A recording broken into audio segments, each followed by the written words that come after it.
నమస్తే శశికాంత్ గారు. నమస్తే ఉషా గారు. షణ్ముఖ్ జశ్వంత్ గురించి లాస్ట్ వీడియో మనం మాట్లాడినప్పుడు బెయిల్కి సంబంధించి చాలా మంది అడుగుతూ ఉన్నారు. అంటే ఎటువంటి సెక్షన్స్ పడే అవకాశం ఉంటుంది, బెయిల్ వస్తుందో రాదా, అండ్ దాంతోపాటు అసలు ఆ గాంజాయికి సంబంధించి తీసుకున్న గాంజాయి ఏంటి, క్వాంటిటీ ఎంత, దాన్ని బట్టి కూడా మనం కొన్ని సెక్షన్స్ ఉంటాయి, కేసెస్ ఉంటాయని మనం చెప్పడం జరుగుతుంది. ఇన్ డెప్త్ మనం కనుక అనాలిసిస్ చూస్తే ఈ గాంజాయికి సంబంధించి అసలు లా ఏం చెప్తుంది సార్, చట్టరీత్యా ఎటువంటి సెక్షన్స్ ఉంటాయి, అండ్ షణ్ముఖ్ జశ్వంత్ విషయంలో ఎటువంటి శిక్ష పడే అవకాశం ఉంటుంది అంటారు? తాకట్టులో ఉన్న బంగారాన్ని విడిపించి ఆ రోజు ఆన్లైన్ రేటుకే మేము కొంటాం. Sharma gold company.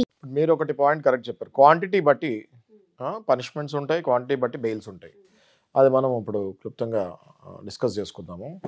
ఇప్పుడు ఈ షణ్ముఖ్ వల్ల ఇవాళ మనము డ్రగ్స్ గురించి మాట్లాడాల్సి వస్తుంది. Most unfortunate. ఎందుకంటే ఇట్లాంటి వాళ్ళకి 30 లక్షల మంది ఫాలోవర్స్ ఉన్నారంటే ఇది మంచి ఎన్డీపీఎస్ యాక్ట్లో ఇది ఈ పర్టికులర్ డిపార్ట్మెంట్కి మంచి అవకాశం.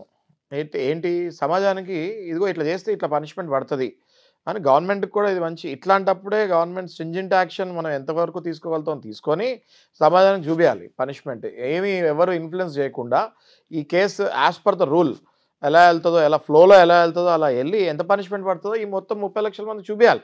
లేకపోతే వీళ్ళందరూ రాంగ్ ఫాలోవర్షిప్ అవుతుంది మళ్ళీ. సో ఖచ్చితంగా నేను కూడా రిక్వెస్ట్ చేసేది అదే అధికారులని. ఓకే, సో ఇప్పుడు మీరు చూడండి ఈ డ్రగ్స్ ఎన్ని డ్రగ్స్ ఉంటాయి. మళ్ళీ గాంజా ఒక డ్రగ్, ఓకే, చరస్ అని ఉంటుంది, హెరాయిన్ అని ఉంటుంది, ఓపియం అని ఉంటుంది, ఎల్ఎస్డి అని ఉంటుంది, మళ్ళీ గాంజా ఒకటి, ఇన్ని ఉంటాయి ఈ డ్రగ్స్లో. మళ్ళీ ఇందులో ఫ్లేవర్స్ ఉంటాయి. ఓకే, మోస్ట్ అన్ఫార్చునేట్ బికాజ్ మేము ఇవన్నీ చదువుతాము, మా దగ్గర కేసెస్ వస్తుంటాయి కాబట్టి we read this subjects. Okay, ఇప్పుడు మనకి ఈ గాంజా ఇవి అన్నీ కూడా narcotic drugs and psychotropic substances act 1985, అంటే 1985లో వచ్చిన యాక్టే కాదు ఇది. 1857లో ద ఓపియం యాక్ట్ అని ఒకటి వచ్చింది. మళ్ళీ 1878లో ఓపియం యాక్ట్ అని ఒకటి వచ్చింది. 1930లో డేంజరస్ డ్రగ్స్ యాక్ట్ అని ఒకటి వచ్చింది. ఈ 3 యాక్ట్స్ని కలిపేసి 1985లో ఈ NDPS narcotic drugs and psychotropic substances act 1985లో వచ్చింది. ఇది క్లియర్గా ఏం చెప్తుంది అంటే క్వాంటిటీ బట్టి పనిష్మెంట్స్ బెయిల్స్కి సంబంధించినవి ఉంటాయి. ఓకే, మీరు నార్మల్గా తీసుకుంటే ఉషా గారు ఇప్పుడు వేరే వేరే కేసెస్ అనుకోండి, నాన్ కాగ్నిజబుల్ కేసెస్ అంటారు. ఇది కాగ్నిజబుల్ కేసెస్ కిందకు వస్తుంది. కాగ్నిజబుల్ కేసెస్లో కూడా అంటే కాగ్నిజబుల్ అంటే ఏంటి అంటే little serious cases, more serious cases, దీనికి బెయిల్స్ రావు. కాగ్నిజబుల్ కేసెస్లో కూడా కాగ్నిజబుల్ ఏంటి అంటే ఇది ఎన్డీపీఎస్ఏ. ఓకే, డ్రగ్స్కి సంబంధించి మనం ఇంతకుముందు చూసాం కదా, ఈ మధ్య సినీ ప్రముఖులు చాలామందిని పిలుస్తాం జరిగింది. ఆయన అధికారి ఐపీఎస్ అధికారి ఆయన చాలా స్ట్రిక్ట్గా వీళ్ళందరినీ 1 by 1 పిలుస్తాం జరిగింది. స్కూల్స్ కాలేజెస్కి ట్రాఫికింగ్ చేస్తాం వల్ల ఎంత స్ట్రిక్ట్గా మేము యాక్షన్ చాలా భయపడిచ్చారు ఆ మూమెంట్లో. మీకు గుర్తుందో లేదో, ప్రతిరోజు మనం టీవీ పెడితే డ్రగ్స్ గురించి ఈ ప్రముఖ సెలబ్రిటీస్ వాళ్ళందరినీ లైన్గా 1 by 1 డైలీ పిలిచేవాళ్ళు. ఆయన అధికారి చాలా బాగా చేశారు అది ఇంట్రాగేషన్. అది మళ్ళీ ఆ తర్వాత ఎక్కడికి వెళ్ళిందో వి డోంట్ నో, బట్ అప్పుడు మాత్రం ఇంట్రాగేషన్ ఇన్వెస్టిగేషన్ చాలా బాగా చేశారు. సేమ్ ఇప్పుడు ఏంటి అంటే గాంజా ఉంది, ఈ క్వాంటిటీస్ గురించి చెప్తున్నాను. నార్మల్ పబ్లిక్ కూడా జనరల్ తెలుసుకోవాలి. ఇంత బయట షణ్ముఖే గాంజాతో పట్టుబడినప్పుడు ఇది మనం ఓపెన్గా డిస్కస్ చేసి వాళ్ళ పిల్లలు ఎవరైనా ఫాలోవర్స్ ఉంటే డిస్ఫాలో అవ్వాలి. ఓకే, ఇప్పుడు ఏంటి అంటే ఇప్పుడు ఈ గాంజా అనుకోండి, ఇవన్నీ డ్రగ్స్లో కూడా ఒక క్వాంటిటీ ఉంటుంది. ఓకే, దాన్ని ఏమంటారు, small quantity, less than commercial quantity అంటారు. ఓకే, 3 విభాగాలుగా డివిజన్ చేస్తారు ఏది ఈ డ్రగ్స్లో. అందులో గాంజా ఒక టైప్ ఆఫ్ డ్రగ్ కాబట్టి దీనికి 1 kg వరకు స్మాల్ క్వాంటిటీ, కమర్షియల్ క్వాంటిటీ అంటే 20 kgs వరకు ఉంటుంది. ఓకే, అట్లనే మళ్ళీ అన్నీ 1 kg ఉండవు. మళ్ళీ మనం హీరోయిన్ తీసుకుంటే 5 grams స్మాల్ క్వాంటిటీ ఉంటుంది, 250 grams అంటే పావు కిలోనే అది మళ్ళీ కమర్షియల్ క్వాంటిటీ అయిపోతుంది. కమర్షియల్ క్వాంటిటీ అంటే 10 ఏళ్ళ నుంచి 20 ఏళ్ళు శిక్ష పడుతుంది, 10 లక్షల నుంచి 20 లక్షల వరకు ఫైన్ పడుతుంది. మీరు జస్ట్ ఇమాజిన్ చేసుకోండి షణ్ముఖ్ విషయంలో. ఇప్పుడు అది ఎంత క్వాంటిటీ అన్నది మనకు తెలుస్తుంది. ఓకే, ఆ క్వాంటిటీ బట్టి వీళ్ళకి పనిష్మెంట్స్ పడతాయి. ఓకే, సో ఇప్పుడు 1 kg అనుకోండి, ఆ స్మాల్ క్వాంటిటీ కిందకి వస్తుంది ఏది గాంజా. మళ్ళీ అది 20 kgs వరకు వెళ్ళిపోయింది కదా, కమర్షియల్ క్వాంటిటీ కిందకి వస్తుంది. సో అట్లా మనకి ఢిల్లీలో కూడా వేరే స్టేట్స్లో కూడా ఈ మధ్య చాలా జడ్జ్మెంట్స్ కూడా చాలా స్ట్రాంగ్గా వచ్చాయి. ఏమని వచ్చాయి, నార్మల్ కేసెస్ లాగా వీటిని ట్రీట్ చేయకండి. నార్మల్ కేసెస్లో ముద్దాయా నేరస్తుడా మనకు తెలియదు కాబట్టి మనం కొంచెం బెయిల్ ముందే ఇస్తాము. ఓకే, ఈ కేసెస్లో ముద్దాయా నేరస్తుడా మనకి తెలియకపోయినా అది తేలే వరకు మనం నేరస్తుడి కిందనే భావించాలి. ఎందుకంటే ఒకవేళ నేరస్తుడు అయితే ఈయన బయటికి వెళ్ళి చాలామంది పాడు చేస్తాడు కదా. ఇప్పుడు ఫర్ ఎగ్జాంపుల్ మనము చీటింగ్ కేసు ఏదైనా తీసుకోండి. ఈ కేసెస్లో ఏమవుతుంది, సరే మనకు చీటింగ్ చేశాడో లేదో తెలియదు, మనం మరి ఆయన లోపల పెడితే హ్యూమన్ రైట్స్ ప్రకారం ఒకవేళ తప్పు చేయకుండా లోపల పెడితే తప్పేమో కదా హ్యూమన్ రైట్స్ ప్రకారం అన్నట్టుగా జడ్జి గారు ఏం చేస్తారు, మానవతా దృక్పథంలో హ్యుమానిటీ గ్రౌండ్స్ కింద పాపం బెయిలిస్తారు. కోర్టులో మళ్ళీ కేసు రన్ అవుతుంటుంది. సుమా మళ్ళీ అది తేలాలి. ఈ కేసులో అసలు ఇన్స్ట్రక్షన్స్ ఏంటి అంటే, సుప్రీంకోర్టు స్ట్రాంగ్ ఇన్స్ట్రక్షన్స్ ఏంటి అంటే, ఈ కేసులో తెలిసినా తెలియకపోయినా ఫస్ట్ అయితే కొన్ని రోజులు లోపల ఉంచండి. లేకపోతే ఒకవేళ ఈయన నిజంగానే డ్రగ్స్కి అలవాటు పడి ఒక డ్రగ్ పెడ్లర్ కూడా సప్లయర్ కూడా అయి ఉంటే బయటకు వస్తే మరి ఈయన ఉన్న బయట 10 రోజుల్లోనే చాలా డ్యామేజ్ జరిగే ఛాన్సెస్ ఉంటాయి కదా. ఈ డ్రగ్స్కి అలవాటు పడిన వాళ్ళు ఏంటి, వెంటనే జైలు నుంచి రాగానే మళ్ళీ డ్రగ్స్ అమ్ముతుంటారు. సో అట్లాంటి కేసెస్ కాబట్టి ఎన్డీపీఎస్ యాక్ట్లో బెయిల్ అన్నది very tough compare to all other cases. ఒక ఎత్తు అయితే ఎన్డీపీఎస్ ఒకటే మరి షణ్ముఖ్ చూడాలి ఎప్పుడు వస్తారు బయటకి. ఓకే, సో ఇప్పుడు ఏమవుతుంది, ఈ యాక్ట్ ప్రకారం మనం చూసుకుంటే ఫైన్, హెవీ ఫైన్, పనిష్మెంటు 10 ఏళ్ళ నుంచి 20 ఏళ్ళు పడే అవకాశం ఉంటుంది ఇది కమర్షియల్ క్వాంటిటీకి.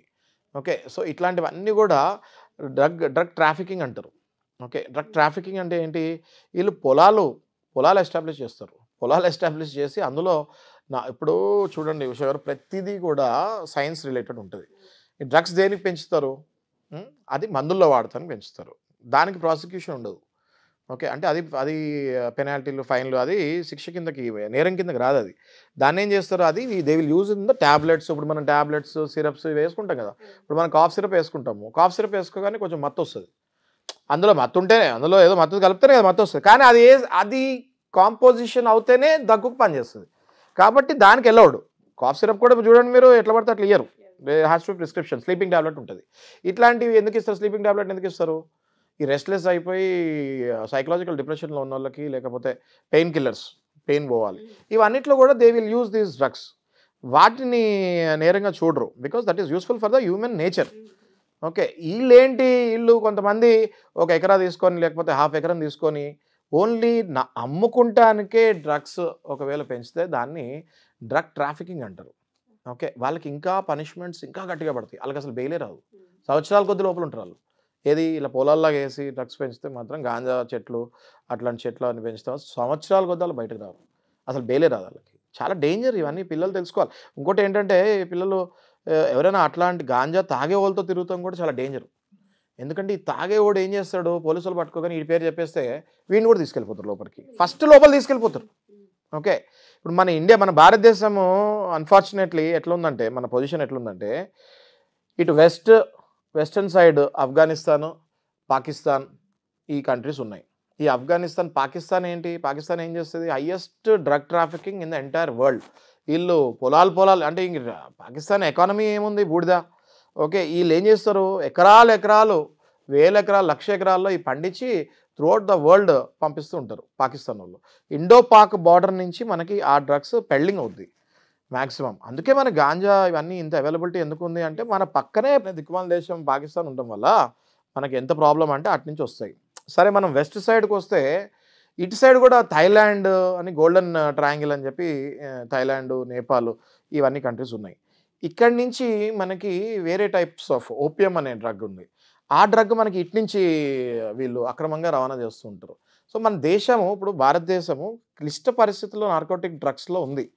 ఇన్ఫ్యాక్ట్ మీరు చూడండి, ఇప్పుడు పాకిస్తాన్ ఇండో పాక్ బార్డర్లోనే మనకి పంజాబ్ వస్తుంది. పంజాబ్ చూడండి, highest consumption of narcotic drugs. మీరు చూడండి పంజాబ్ చూడండి, ఎక్కువ డ్రగ్స్ కేసెస్లో టీవీలో తరచూ చూస్తుంటాం మనం. పంజాబ్లో డ్రగ్స్ ఎక్కువ. That is because Pakistan border కాబట్టి. ఈ డ్రగ్స్ కేసుకి సంబంధించి కనుక మనం చూస్తే, యంగ్ ఏజ్లో ఉన్న అబ్బాయి కాబట్టి, దాంతోపాటు ఇన్ఫ్లుయెన్సర్ కాబట్టి, ఇక్కడ 2 కేసులు కనిపిస్తున్నాయి సార్. ఒకటి వాళ్ళ అన్నయ్య చేసిన మిస్టేక్, అండ్ దాంతోపాటు షణ్ముఖ్ జశ్వంత్ చేసిన మిస్టేక్.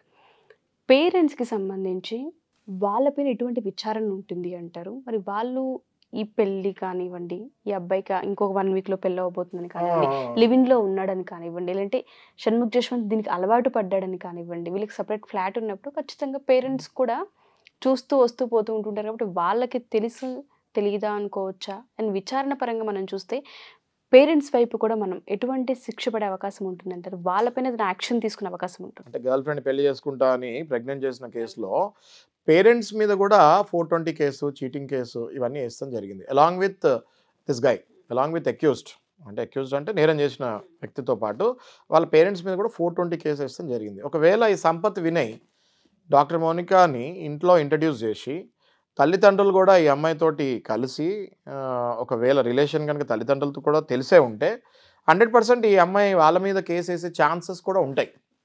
ఆ తర్వాత క్వాష్ చేసుకోవచ్చు ఒకవేళ ఇన్వాల్వ్మెంట్ లేకపోతే అది తర్వాత సంగతి. బట్ మనకి పేరెంట్స్ గురించి తెలియదు కాబట్టి ఒకవేళ వాళ్ళ తల్లిదండ్రులు మంచోళ్ళే అయి ఉండి ఈ అమ్మాయి కేసు వేస్తే వాళ్ళు క్వాష్ చేసుకోవచ్చు. ఒకవేళ వాళ్ళ తల్లిదండ్రులతో పాటు వాళ్ళు కూడా ఈ అమ్మాయితోటి ఈ టైంలో కూడా సహానుభూతి చూపించకుండా వాళ్ళ అబ్బాయికే సపోర్ట్ చేస్తే మాత్రం ఖచ్చితంగా ఈ అమ్మాయి వాళ్ళ మీద కేసు వేస్తుంది. వీళ్ళకి కూడా మళ్ళీ బెయిల్ రాదు. మరి ఈ కేసులో మనం చూస్తే బెయిల్ వచ్చే అవకాశం ఏమైనా ఉంటుందంటారా? ఈ 2 కేసులు కూడా నాన్ బెయిలబుల్ ఉషా గారు.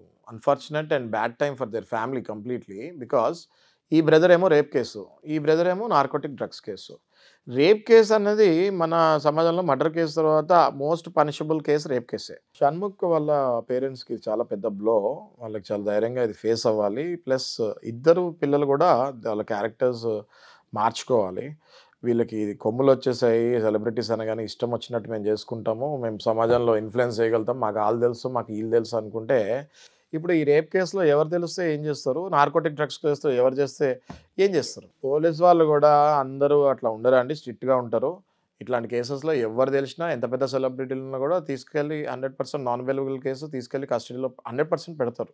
No one can influence police so easily అండి. మనకి ఏదో చెప్తూ ఉంటారు కానీ ఎక్కడో అక్కడ ఒక 10% అటు ఇటు ఉంటారు కానీ but 90% police are very strict. మీరు అన్నట్టుగా ఈ కేసుకి సంబంధించి ఇంకా ఏం జరుగుతుంది ముందు ముందు విచారణ, అంటే ఏ శిక్షలు పడ్డాయి, ఏ విధంగా ముందుకెళ్తుంది కేసుని మనం కూడా చూద్దాం. Thank you sir, thank you so much.